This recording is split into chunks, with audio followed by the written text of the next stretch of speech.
Hey guys, Ethan Rice here with Cedar Creek Lures. Just want to do a quick video for you guys today on coyote traps. We got a couple different brands and sizes on the table here that I've had the opportunity to use over the past several years, and I'm going to do my best to give you my honest assessment over each one of them. Starting out, I'm going to go to what I consider to be the bare minimum size trap for coyote trapping. This just happens to be a Bridger 1 3/4.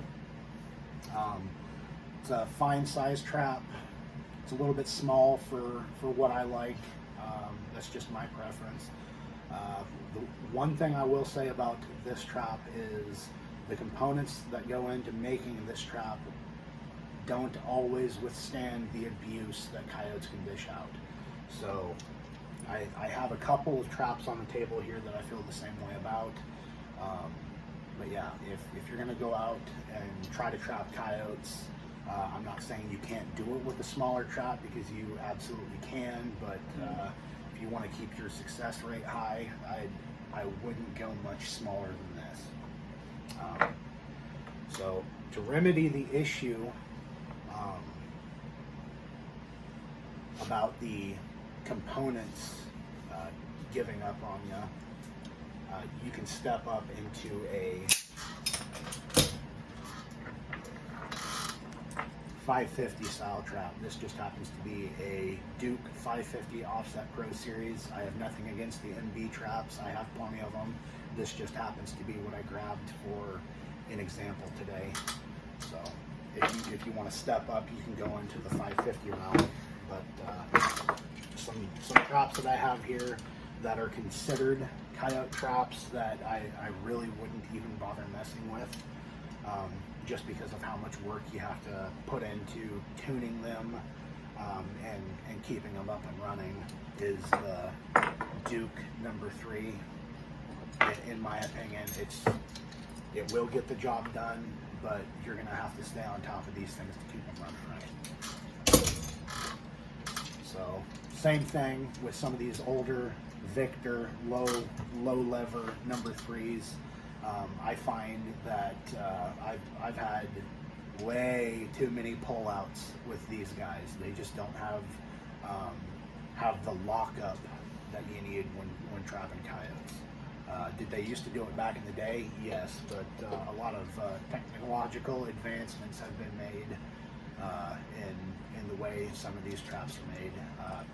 This one, I'm taking it off the table for those reasons. Going into it, I've got some of the older Bridger traps here. This is a Bridger number 2, and I've got a Bridger number 3 here. They're both doggone style traps. Nothing against these guys. I will say that some of the components that go into these don't always withstand the abuse that coyotes can dish out, just like what I was saying earlier. The pans are pretty thin. The spring levers tend to get bent, and if you don't upgrade to a rod style dog on these traps, a lot of the times they just get ripped off. So like I said, these traps will work for you. They'll work for a time. You don't generally have to put a lot into tuning them, but after you make a catch, you might. Going into it, have some of the newer style Bridger dogless traps, which I really like these guys. This is a number 2. The only thing that I don't like about the number 2s is I've noticed there could be a way to tune it out, but I just haven't found it yet. These dogless Bridger number 2s, the area between the spring levers here on the bottom below the pan, when you go to set this trap off, you'll hear the built-in night latch right there. When these traps go off, I'll see if I can get it to do it for you. The sides of the pan will actually come in contact with these spring levers when it comes up and goes to shut, and it will throw this pan up. And that's one thing that I don't necessarily like, because if you think about it, if a coyote goes to step on there, and when the spring levers are coming up on the side, it goes to basically launch his foot up out of the trap, which I haven't had that yet, but it's just something that I've noticed after tinkering with these guys. So I'll see if I can get it to do it here for you. Yep, right there. So you see how this pan flew back up like that? I don't necessarily care for that.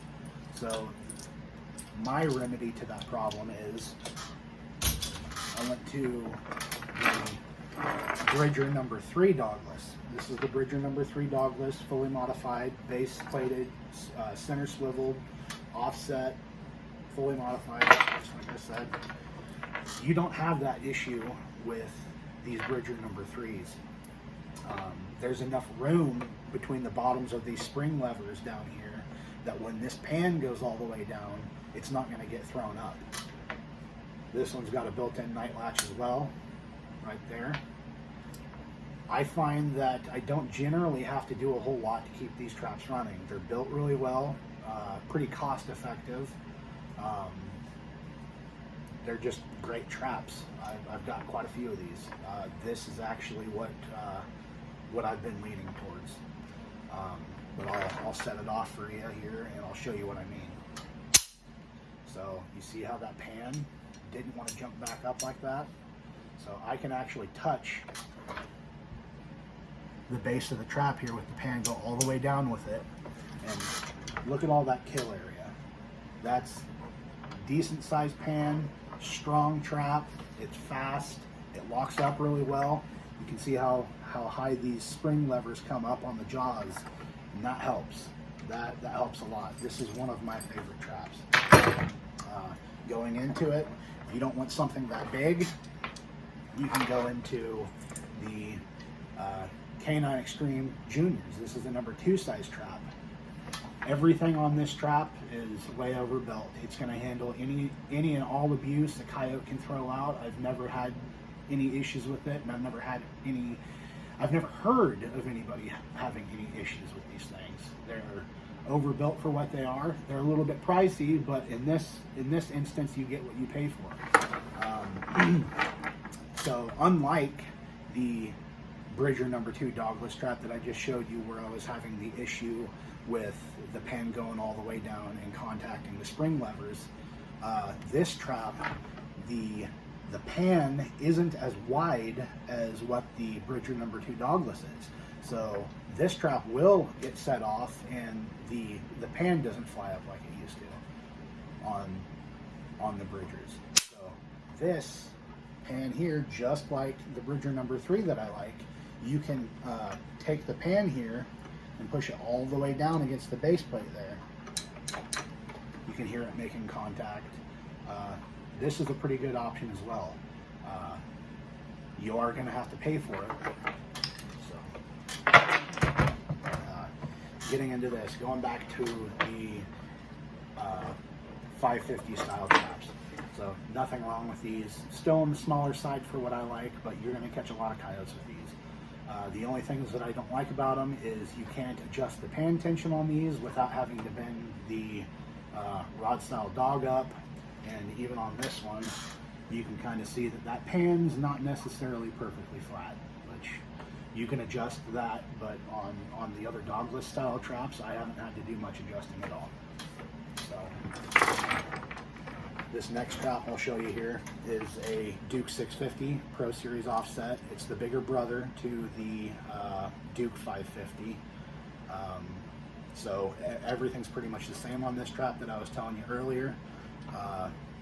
However, this trap, when the pan goes down, it does contact the spring levers like with the Bridger trap that I was telling you earlier. So, I mean, you got tons of kill area there. This trap is beefy. It's going to withstand all the abuse that a coyote can dish out and more. So that being said, I really do like this trap. I just need to find a way to be able to tune it out so when this pan drops, it doesn't come in contact with those spring levers and want to throw the coyote's foot up out of the trap. So that being said, This is the Duke 650 Pro Series offset. I have a Minnesota brand 650 here, and it's a fine trap as well. It's overbuilt for what it is. It's a little bit pricey. You get what you pay for. This is a great trap. I just do not like how the trigger system is. I'm just not used to it. Lots of guys catch tons of coyotes in these. They hold really, really well. Just a little bit hard to set for me. So these two traps here are pretty much on par with each other. I just happen to like the trigger system on this one a heck of a lot better. Yeah. So there are some of the pros and cons of each one of these traps. You can feel free to make your own decision based on what I've told you. But as for me and what I choose to go with,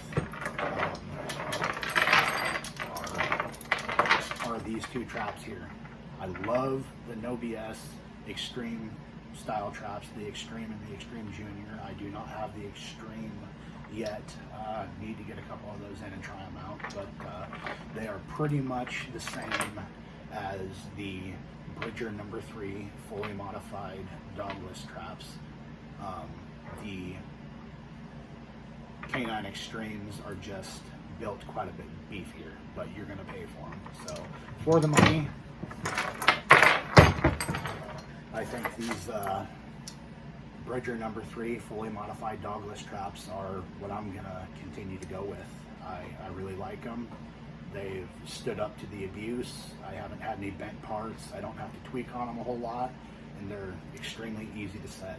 So I'm going to give you a run through on this. So 4-coiled, center swiveled, base plated, offset jaw, laminated jaws, and it's a dogless design. So when I set these guys, I put it on my knee, pull the jaws open, and lift the pan so it comes up over the jaw there. And the only thing you have to do is set the night latch, put your pan cover in there, bed the thing all nice, sift dirt over it, and there's your set. But yeah, I really, really enjoy these Bridger No. 3 fully modified dogless traps. So feel free to make your own decisions. Take what I say with a grain of salt, because at the end of the day, it is just my opinion.